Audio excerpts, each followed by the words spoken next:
Next होती है activation of the mast cell and release of the mediator. जब person जो कि सेंसिटाइज हो गया है by exposure to an allergen, फिर वो री एक्सपोज होता है टू द एलर्जिन, तो एलर्जिन बाइंड कर जाएगा एंटीजन स्पेसिफिक IgE मॉलिक्यूल्स के साथ on the mast cell, usually at और near the site of allergen entry. Cross linking in IgE molecules की ट्रिगर कराएगी सीरीज ऑफ बायोकेमिकल सिग्नल जो culminate करेंगे in the secretion of various mediators from the mast cell. 3 group of mediators जो हैं वो important है in different immediate hyper sensitivity reaction. सबसे पहले है वेजो एक्टिव एमाइंस। ये ग्रेन्यूल्स स्टोर में से रिलीज़ होते हैं। ग्रेन्यूल्स मास्ट सेल्स में हिस्टामिन होता है जो कि रिलीज़ होता है सेकंड्स या मिनट्स के अंदर ऑफ द एक्टिवेशन। हिस्टामिन वेजोडायलेशन करवाएगा, वास्कुलर परमिएबिलिटी को भी बढ़ाएगा, स्मूथ मसल की कॉन्ट्रैक्शन कराएगा और सिक्रीशन म्यूकस की बढ़ाएगा। अदर रैपिडली रिलीज मेडिएटर्स में कीमोटैक्टिक फैक्टर्स हैं for the neutrophils and eosinophil as well as the neutral proteases होते हैं, जैसे कि ट्रिप्टेज जो डैमेज कर सकता है और आल्सो जनरेट करता है काइनिन्स जो क्लीव करते हैं कॉम्प्लीमेंट कंपोनेंट्स को, और एडिशनल कीमोटैक्टेड इन्फ्लामेटरी फैक्टर्स भी प्रोड्यूस होते हैं जैसे कि C5a। ग्रेन्यूल्स में आल्सो एसिडिक प्रोटियोग्लाइकेंस होते हैं जैसे कि heparin, chondroitin sulphate, matrix function of which seems to be as strong storage matrix for the amine। इसके अलावा फिर न्यूली सिंथेसाइज लिपिड मेडिएटर्स भी होते हैं। ये दूसरे होते हैं, मास्ट सेल सिंथेसाइज करता है और सिक्रेट करता है प्रोस्टाग्लैंडिन्स और leukotrienes by the same pathway as do the other leucocytes.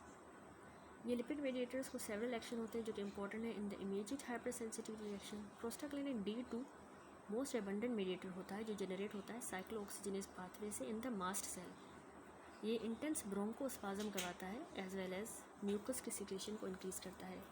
Leukotrienes C4 और D4 जो हैं वो भी most powerful vasoactive spasmogenic agent हैं।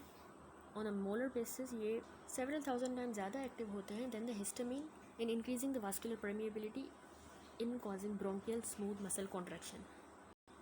ल्यूकोट्राइन B4 जो है वो हाईली कीमोटैक्टेड होता है for the neutrophil and eosinophil and monocytes. तीसरे हैं साइटोकाइंस। मास्ट सेल के एक्टिवेशन से सिंथेसिस और सिक्रीशन सेवरल साइटोकाइंस की भी होती है। ये भी इंपॉर्टेंट है लेट फेज रिएक्शन के लिए।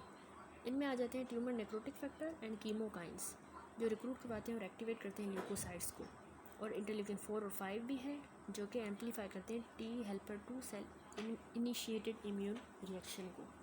रिएक्शन इमीडिएट हाइपर सेंसिटिविटी के क्लियरली इवॉल्व नहीं करते to cause human discomfort and disease. The T helper 2 cell response जो है वो प्ले करता है important protective role in combating the parasitic infection. T helper 2 cell का IgE एंटीबॉडीज़ जो है वो टारगेट करती है हेलमेंट्स को for the destruction by the eosinophils and mast sales. Mast cell also involve होते हैं डिफेंस में against bacterial infections and snake aficionados will be relieved to hear that their mast cells may protect them from some snake venom by releasing the granule protease that degrades the toxin. Why these beneficial responses are inappropriately activated by harmless environmental antigens, giving rise to allergies remain a puzzle. Next है development of allergies. Susceptibility to immediate hypersensitivity reaction is genetically determined. Increased propensity to develop immediate hypersensitivity reaction is called atopy. इसको एटोपी कहा जाता है। Atopic जो individual हैं उनको ज़्यादा serum IgE level होता है और ज़्यादा interleukin 4 producing T helper cells होते हैं than does the general population. Positive family history allergy की फाउंड है 50% एटोपिक इंडिविजुअल्स में।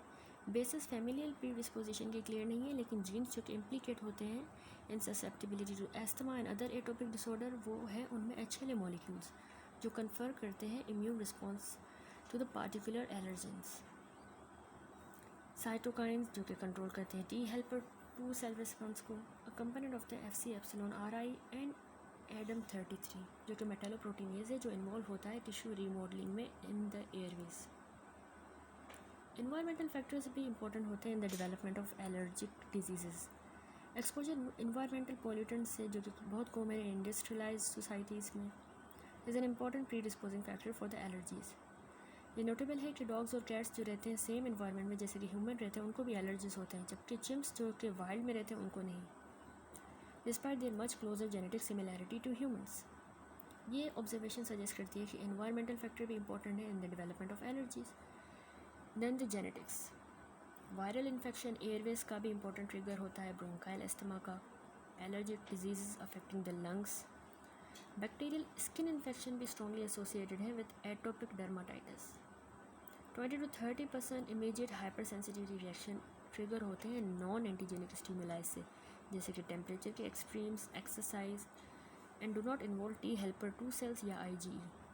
ये बिलीव है कि ये केसेस इनमें मास्ट सेल्स जो है वो एबनॉर्मली सेंसिटाइज हो जाते हैं to activation by various non immune stimuli. Incidence many allergic disease का बढ़ रहा है डेवलप्ड कंट्रीज़ में, और देखा गया है कि ये related to decrease in the infections during the early life. ये ऑब्जर्वेशन जो है उनको लीड किया है to idea sometime called hygiene hypothesis कि अर्ली चाइल्डहुड और even prenatal exposure microbial antigens के साथ एजुकेट कर देता है हमारे इम्यून सिस्टम को इन सच अ वे कि subsequent pathologic response against the common environmental allergens are prevented. Thus too much hygiene childhood में इंक्रीज कर देती है allergies in the later life. Idea that the early childhood exposure to the antigens may reduce the later allergies. Those antigens have received support from clinical trials demonstrating that exposing infant to the peanuts reduces the incidence of peanut allergy later in the life. Next है clinical और pathologic manifestation. Often IgE triggered reaction जो है उनको दो well defined phases होते हैं।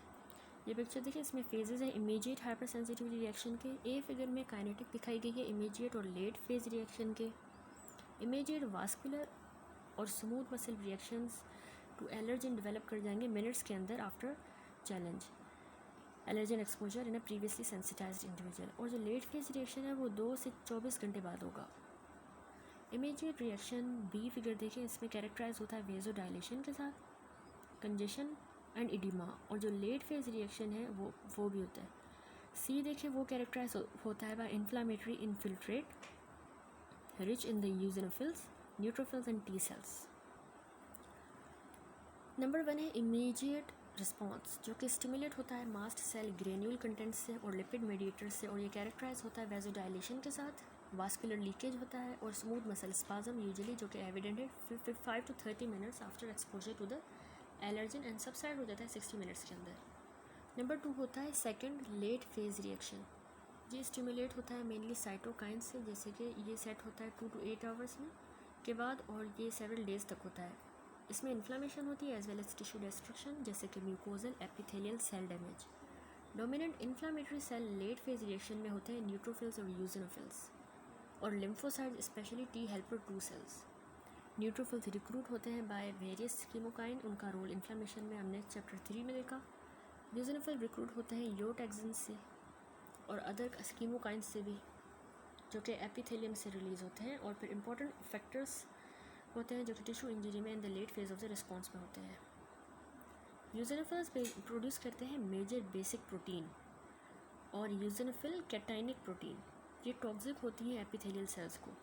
Leukotriene C4 जो है और प्लेटलेट एक्टिवेटिंग फैक्टर जो प्रमोट करेंगे इन्फ्लामेशन को। टी हेल्पर 2 सेल प्रोड्यूस करता है साइटोकाइंस, जिनको मल्टीपल एक्शन होते हैं डिस्क्राइब अर्लियर। ये रिक्रूटेड ल्यूकोसाइट्स एम्पलीफाई करते हैं और सस्टेन करते हैं इन्फ्लामेटरी रिस्पॉन्स को even in the absence of continuous allergen exposure. In addition inflammatory leukocytes जो है वो रिस्पॉन्सिबल होते हैं for much of the epithelial cell injury in immediate hyper sensitivity. क्योंकि इन्फ्लामेशन मेजर कंपोनेंट होती है किसी भी एलर्जिक डिजीज़ का, नोटेबली एस्थमा में एंड एटोपिक डर्माटाइटिस में, थेरेपीज इंक्लूड करती है एंटी इन्फ्लामेटरी ड्रग्स जैसे कि corticosteroids. Immediate hyper sensitivity reaction हो सकता है एज अ सिस्टेमिक डिसऑर्डर या फिर लोकल रिएक्शन। ये टेबल देखिए, इसमें एग्जांपल्स हैं ऑफ द डिसऑर्डर जो कि कॉज होते हैं by immediate hyper sensitivity. Clinical syndrome है एनाफाइलेक्सिस, ये ड्रग्स से हो सकता है, बी स्टिंग से या फूड से। इसमें क्लिनिकल एंड पैथोलॉजिक मैनिफेस्टेशन होती है कि ब्लड प्रेशर फॉल कर जाता है, यानी शॉक जो कि कॉज होता है वास्कुलर डायलेशन से। एयरवे ऑब्स्ट्रक्ट हो जाते हैं due to laryngeal oedema. Bronchial asthma में क्या होता है, एयरवे ऑब्स्ट्रक्शन होती है caused by the bronchial smooth muscle hyperactivity. Inflammation और टिश्यू इंजरी होती है लेट फेज रिएक्शन की वजह से। एलर्जिक राइनाइटिस या साइनोसाइटिस में, जिसको हे फीवर कहा गया, उसमें म्यूकस सिक्रेशन बढ़ जाती है, इन्फ्लामेशन हो जाती है अपर एयरवेज की और साइनसेस की। फूड एलर्जीज़ में पेरिस्टाल्सिस बढ़ जाती है due to the contraction of the intestinal muscles और रिजल्ट करेगा वॉमिटिंग और डायरिया में। The root of antigen exposure often determine nature of the reaction. Systemic exposure protein antigens के साथ जैसे कि बी वेनम या फिर ड्रग जैसे कि पेनिसिलिन के साथ रिजल्ट करता है systemic anaphylaxis. Within minutes of the exposure in a sensitised host itching होगी, अर्टिकेरिया, हाइव्स और स्किन एरिथेमा अपीयर होगा, followed in short order by profound respiratory difficulty जो कि पल्मोनरी ब्रोंको कॉन्स्ट्रक्शन की वजह से होती है और accentuated by hyper secretion of mucus. Laryngeal oedema exaggerate कर सकता है matter by causing upper airway obstruction. In addition musculature entire GIT का अफेक्ट होगा, रिजल्टेंट वॉमिटिंग हो सकती है, abdominal cramps, diarrhoea. Without immediate intervention there may be systemic vasodilation with a fall in blood pressure, anaphylactic shock और patient जो है वो progress करता है सर्कुलेटरी कोलैप्स एंड डेथ की तरफ with in minutes. Local reaction generally होते हैं जब एंटीजन कन्फाइंड होता है किसी पर्टिकुलर साइट पे, जैसे कि स्किन फॉलोइंग अ कॉन्टैक्ट या जीआईटी जैसे फॉलोइंग इंजेक्शन या लंग में इन्हेलेशन के दौरान। Atopic dermatitis, food allergies, hay fever और सर्टेन फॉर्म एस्थमा की एग्जांपल है लोकलाइज्ड एलर्जिक रिएक्शंस की। हाउएवर इंजेक्शन या इन्हेलेशन एलर्जेंस की भी ट्रिगर कर सकते हैं सिस्टेमिक रिएक्शंस। अब समरी देखते हैं इमीडिएट टाइप 1 हाइपर सेंसिटिविटी की। इमीडिएट टाइप 1 सेंसिटिविटी को एलर्जिक रिएक्शन भी कहा गया या allergy. Type 1 hyper sensitivity induce होती है किसी इन्वायरमेंटल एंटीजन से, एलर्जन से, जो कि स्ट्रॉन्ग टी हेल्पर 2 सेल का रिस्पॉन्स स्टिमुलेट करें और IgE की production in genetically susceptible individuals में। IgE कोड करती है मास्ट सेल को by binding to the FC epsilon receptor के साथ। री एक्सपोजर उस एलर्जन के साथ क्रॉस लिंकिंग कराएगा IgE की और FC एप्सिलॉन रिसेप्टर की एक्टिवेशन होगी मास्ट सेल की और रिलीज़ होंगे मेडिएटर्स। प्रिंसिपल मेडिएटर्स हिस्टामिन है, प्रोटीज हैं और बाकी ग्रेन्यूल कंटेंट हैं, prostaglandins, leukotrienes and cytokines. Mediators responsible होते हैं immediate vascular and smooth muscle reactions के लिए और लेट फेज रिएक्शन इन्फ्लामेशन के लिए। क्लिनिकल मैनिफेस्टेशन लोकल भी हो सकती है और सिस्टेमिक भी, और माइल्डली अनोइंग राइनाइटिस से लेकर फैटल एनाफाइलैक्सिस तक हो सकती हैं। That's it. नेक्स्ट है antibody mediated disease type 2 hyper sensitivity. Antibody mediated type 2 hyper sensitivity disorder cause होते हैं एंटीबॉडीज़ की वजह से जो डायरेक्टेड होते हैं against target antigens on the surface of the cells या other tissue components. Antigen normal molecules भी हो सकते हैं intrinsic to the cell membrane, या फिर एक्स्ट्रा सेलुलर मैट्रिक्स में भी हो सकते हैं, या फिर ये अब्जॉर्ब्ड एक्सोजेनस एंटीजन भी हो सकते हैं जैसे कोई ड्रग का मेटाबोलाइट। तो ये रिएक्शन कॉज कराते हैं सेवरल इंपॉर्टेंट डिजीज़। ये टेबल देखिए, इसमें डिजीज़ है ऑटो इम्यून हीमोलाइटिक अनीमिया। इसका target antigen red blood cells होते हैं और membrane proteins, red blood cell के मेम्ब्रेन प्रोटीन्स होते हैं। ऑटो इम्यून हीमोलाइटिक अनीमिया का मैकेनिज्म ये है कि ऑप्सोनाइजेशन और फैगोसाइटोसिस हो जाती है रेड ब्लड सेल्स की, और इसकी क्लिनिकल पैथोलॉजिक मैनिफेस्टेशन ये है कि इसमें हीमोलाइसिस एंड अनीमिया होगी। ऑटो इम्यून थ्रोम्बोसाइटोपेनिक परप्यूरा भी है। इसमें platelet, membrane protein, glycoprotein 2B and 2A integrin ये अफेक्ट होते हैं। टारगेट एंटीजन ये है। इसमें भी ऑप्सोनाइजेशन और फैगोसाइटोसिस ही होती है प्लेटिलेट्स की, और ब्लीडिंग होती है इसमें। पेम्फिगस वल्गैरिस, इसका एंटीजन है प्रोटीन जो कि इंटरसेलुलर जंक्शंस के होते हैं ऑफ द एपिडर्मल सेल यानी डेस्मोग्लेन। इसमें एंटीबॉडी मेडिएटेड एक्टिवेशन हो जाती है प्रोटीएजेस की जो डिसरप्ट कर देते हैं इंटरसेलुलर अडेनियन को। इसमें स्किन वेजिकल्स हो जाते हैं बुले। यह है पेम्फिगस वल्गैरिस और इसमें जो बुले अपीयर होते हैं। नेक्स्ट है वास्कुलाइटिस कॉज्ड बाय ANCA। इसमें न्यूट्रोफिल ग्रेन्यूल प्रोटीन्स जो कि प्रिजमेबली रिलीज़ होते हैं एक्टिवेटेड न्यूट्रोफिल से, वो टारगेट एंटीजन होते हैं। तो इसका मैकेनिज्म ये है कि न्यूट्रोफिल्स की डीग्रेन्युलेशन और इन्फ्लामेशन हो जाती है और वेस्कुलाइटिस हो जाती है। इसके अलावा गुड पेस्चर सिंड्रोम भी है। इसमें प्रोटीन जो कि basement membrane of the kidney glomeruli में होते हैं वो इसके टारगेट होते हैं, और लंग एल्विलाई की भी बेसमेंट मेम्ब्रेन के प्रोटीन्स। तो कॉम्प्लीमेंट और FC रिसेप्टर मेडिएटेड इन्फ्लामेशन होती रहती है। इसमें नेफ्राइटिस और लंग हेमरेज हो जाता है। एक्यूट र्यूमेटिक फीवर में क्या होता है, स्ट्रेप्टोकोकल सेल वॉल के एंटीजेंस होते हैं, एंटीबॉडी क्रॉस रिएक्ट कर जाएंगे मायोकार्डियल एंटीजेंस के साथ। इन्फ्लामेशन और मैक्रोफेजेस की एक्टिवेशन होगी, मायोकार्डाइटिस और आर्थराइटिस। माइस्थीनिया ग्रेविस में एसिटाइल कोलिन रिसेप्टर्स जो हैं वो एंटीजन्स हैं, और एंटीबॉडी जो है इनहिबिट कर देगी एसिटाइलकोलिन की बाइंडिंग, डाउन मॉड्यूलेट कर देगी रिसेप्टर्स को, मसल वीकनेस और पैरालिसिस हो जाएगी। ग्रेव्स डिजीज़ यानी हाइपरथायरॉयडिज्म में थायराइड स्टिमुलेटिंग रिसेप्टर्स जो हैं वो अफेक्ट होते हैं, वो इसके एंटीजन है। अब एंटीबॉडी मेडिएटेड स्टिमुलेशन होगी थायराइड स्टिमुलेटिंग हार्मोन रिसेप्टर्स की, और हाइपरथायरॉयडिज्म हो जाएगा। नेक्स्ट है ग्रेव्स डिसीज़ परनिशियस एनीमिया। इसमें intrinsic factor gastric parietal cells का होता है, ये इसका एंटीजन है, और न्यूट्रलाइजेशन हो जाती है इंट्रिंसिक फैक्टर की, तो एब्जॉर्प्शन विटामिन B12 की कम हो जाएगी। एबनॉर्मल एरिथ्रोपोइसिस इसमें होती है और अनीमिया हो जाती है। नेक्स्ट है mechanisms of the antibody mediated disease. Antibodies disease cause कराती हैं by targeting the cells for phagocytosis and activating the complement system, या फिर इंटरफेयर करेंगे नॉर्मल सेलुलर फंक्शंस के साथ। इस फिगर में देखिए मैकेनिज्म है एंटीबॉडी मेडिएटेड इंजरी की। ए फिगर में ऑप्सोनाइजेशन हो रही है सेल्स की by the antibodies and complement component, और इंजेक्शन हो रही है बाय फैगोसाइट्स। बी फिगर में इन्फ्लामेशन हो रही है by antibody binding to the FC receptors of the leukocytes and by complement breakdown products.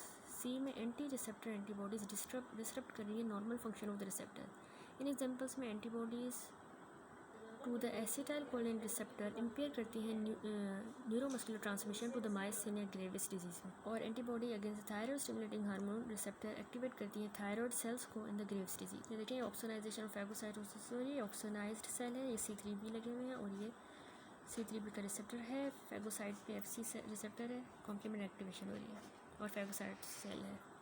इसमें कॉम्प्लीमेंट और FC रिसेप्टर मीडिएटेड इन्फ्लामेशन हो रही है, ये FC रिसेप्टर्स हैं, ये कॉम्प्लीमेंट एक्टिवेशन हो रही है, कॉम्प्लीमेंट बाय प्रोडक्ट्स C5A और C3 होते हैं, और neutrophil enzymes reactive oxygen species intermediate.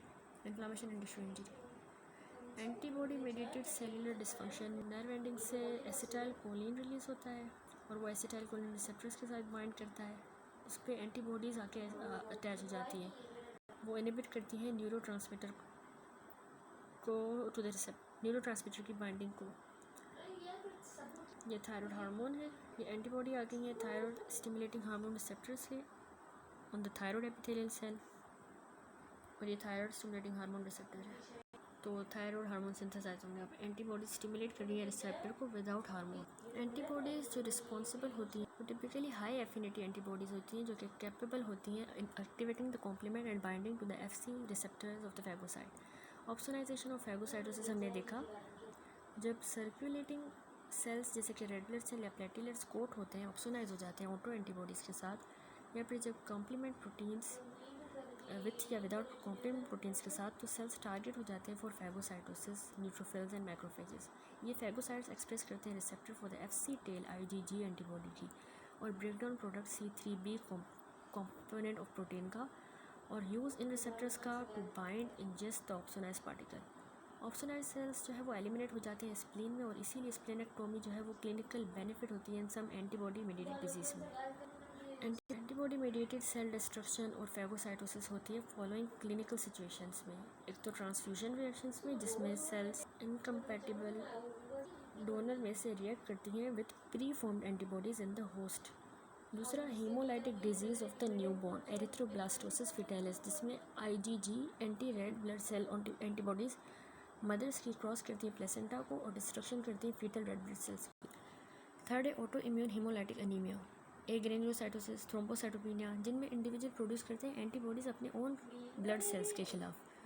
और ड्रग रिएक्शंस भी होते हैं, जिसमें ड्रग अटैच कर जाती है plasma membrane proteins of the red blood sales के साथ, और एंटीबॉडीज़ प्रोड्यूस होती है against the drug protein complex. दूसरा होता है इन्फ्लामेशन। अब एंटीबॉडीज़ बाउंड करती हैं सेलुलर या टिश्यू एंटीजेंस के साथ, एक्टिवेट कर देती हैं कॉम्प्लीमेंट सिस्टम को by the classical pathway. Products complement activation के सर्व करते हैं 7 फंक्शन। एक है कि वो रिक्रूट कराते हैं न्यूट्रोफिल्स को और मोनोसाइट्स को, और इन्फ्लामेशन को ट्रिगर करेंगे इन द टिश्यूज़। ल्यूकोसाइट्स जो एक्टिवेट हो सकते हैं engagement of the FC receptor के साथ भी, जब वो एक्टिवेट होता है, जो रिकोगनाइज करेगा बाउंड एंटीबॉडीज़ को। एंटीबॉडी मेडिएटेड इन्फ्लामेशन रिस्पॉन्सिबल होती है टिश्यू इंजरी के लिए, कुछ फॉर्म्स ऑफ द ग्लोमेरुलोनेफ्राइटिस में, vascular rejection in an organ graft and other disorder.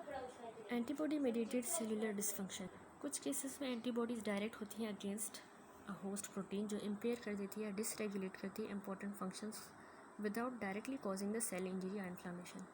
जैसे मायोसिन ग्रेविस में एंटीबॉडीज़ एसिटाइल कोलिन रिसेप्टर्स के खिलाफ बनती हैं in the motor end plate of the skeletal muscle, और ये इनहिबिट करती है न्यूरोमस्कुलर ट्रांसमिशन, तो रिजल्टेंट मस्कुलर वीकनेस होती है। एंटीबॉडीज़ ऑल्सो स्टिमुलेट करती है cellular responses excessively. Graves disease में एंटीबॉडीज़ बनती हैं against thyroid stimulating hormone receptor, जो स्टिमुलेट करता है थायरॉयड एपिथेलियल सेल्स को ताकि वो थायरॉयड हार्मोन्स बनाए और हाइपरथायरॉयडिज्म हो जाता है। एंटीबॉडीज़ जो है वो हार्मोन्स के खिलाफ भी होती हैं एंड अदर एसेंशियल प्रोटीन्स के खिलाफ भी, और वो न्यूट्रलाइज करती हैं और ब्लॉक करती हैं action of these molecule causing the functional derangement. फिर है इम्यून कॉम्प्लेक्स मेडिएटेड डिजीज़ यानी टाइप 3 हाइपर सेंसिटिविटी। इसमें एंटीजन एंटीबॉडी इम्यून कॉम्प्लेक्सेस बनते हैं जो कि सर्कुलेशन में बनते हैं और ये डिपॉजिट हो जाते हैं ब्लड वेसल्स में, जिसके नतीजे में कॉम्प्लीमेंट एक्टिवेशन हो जाती है और अक्यूट इन्फ्लामेशन हो जाती है। लेस फ्रिक्वेंटली ये बन सकते हैं एट द साइट्स जहाँ पे एंटीजन प्लांट हो प्रीवियसली, जैसे कि in situ immune complexes. Antigen जो कि बनाते हैं इम्यून कॉम्प्लेक्सेस वो एक्सोजेनस भी हो सकते हैं जैसे फॉरेन प्रोटीन, या फिर इंजेक्टेड भी हो सकते हैं produce from the infectious microbe, या एंडोजेनस भी हो सकते हैं अगर इंडिविजुअल प्रोड्यूस करता है antibody against self antigens auto immunity. Examples immune complex disorders की और एंटीजन्स की जो इन्वॉल्व होते हैं वो टेबल में है। डिजीज़ देखें SLE है, उसका एंटीजन जो है वो न्यूक्लियर एंटीजन इन्वॉल्व होता है सर्कुलेटिंग या प्लांटेड इन द किडनी। इसकी क्लिनिकल मैनिफेस्टेशन है, इसमें नेफ्राइटिस होता है, स्किन लेजन्स और आर्थराइटिस एंड अदर।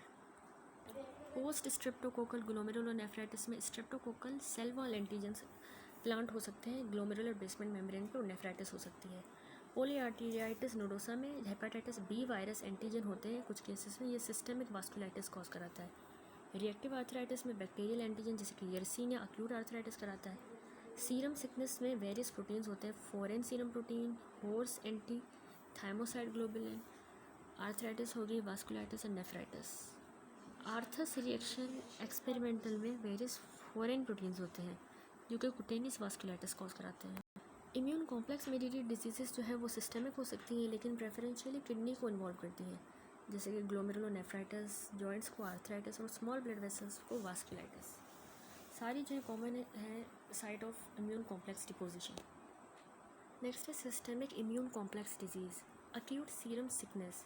ये प्रोटोटाइप है सिस्टेमिक इम्यून कॉम्प्लेक्स डिजीज़ का। ये वंस फ्रीक्वेंट सिक्वेला है to the administration of large amount of foreign serum, जैसे कि सीरम किसी इम्यूनाइज्ड हॉर्स में से used for the protection against the diphtheria. Modern times में डिजीज़ इनफ्रीक्वेंट है और यूजुअली देखी गई है इंडिविजुअल्स में जो रिसीव करते हैं एंटीबॉडीज़ फ्रॉम अदर इंडिविजुअल्स या स्पीशीज़ से, जैसे कि हॉर्स से या रैपिड्स से। एंटी थ्रोम्बोसाइड ग्लोबुलिन एडमिनिस्टर की जाती है to deplete the T cells in the recipient of the organ graft. Nevertheless it is an informative model that has taught us a great deal about the immune complex disorders.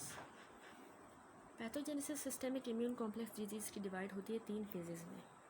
Figure देखेंगे immune complex disease की sequential phases हैं in the induction of systemic immune complex mediated disease type 3 hyper sensitivity. सबसे पहले देखिए ये antigen है in the circulation, ये free antibodies हैं,